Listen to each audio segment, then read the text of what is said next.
మోహన్ బాబు సౌందర్య గురించి సోషల్ మీడియాలో జరుగుతున్న వివాదంపై ఇప్పుడు బిగ్ ట్విస్ట్ చోటు చేసుకుంది. ఈ విషయంపై సౌందర్య భర్త రియాక్ట్ అయ్యారు. మోహన్ బాబు దివంగత నటి సౌందర్య ఇష్యూలో ఇది బిగ్ ట్విస్ట్. మోహన్ బాబుకు మద్దతుగా సౌందర్య భర్త రఘు బహిరంగ లేఖ రాశారు. హైదరాబాద్లోని సౌందర్య ఆస్తికి సంబంధించి కొన్ని రోజులుగా తప్పుడు ప్రచారం జరుగుతోంది. సౌందర్య ఆస్తిని మోహన్ బాబు ఆక్రమించుకున్నట్లుగా జరుగుతున్న ప్రచారాన్ని ఖండిస్తున్నాను అంటూ సౌందర్య భర్త లేఖ విడుదల చేశారు. మోహన్ బాబుతో మాకు ఎలాంటి ఆస్తి గొడవలు లేవు, మోహన్ బాబుకు మాకు మంచి సంబంధాలే ఉన్నాయి అంటూ ఆయన లేఖ రాశారు, బహిరంగ లేఖ రాశారు. మోహన్ బాబు కుటుంబానికి మాకు 25 సంవత్సరాలుగా మంచి అనుబంధం ఉంది అంటూ ఆ లేఖలో పేర్కొన్నారు.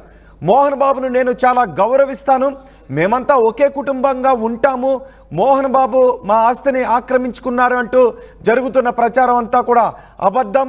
మేము చాలా మంచి స్నేహితులం, మంచి ఫ్యామిలీ ఫ్రెండ్స్ అంటూ ఆయన లేఖ రాశారు.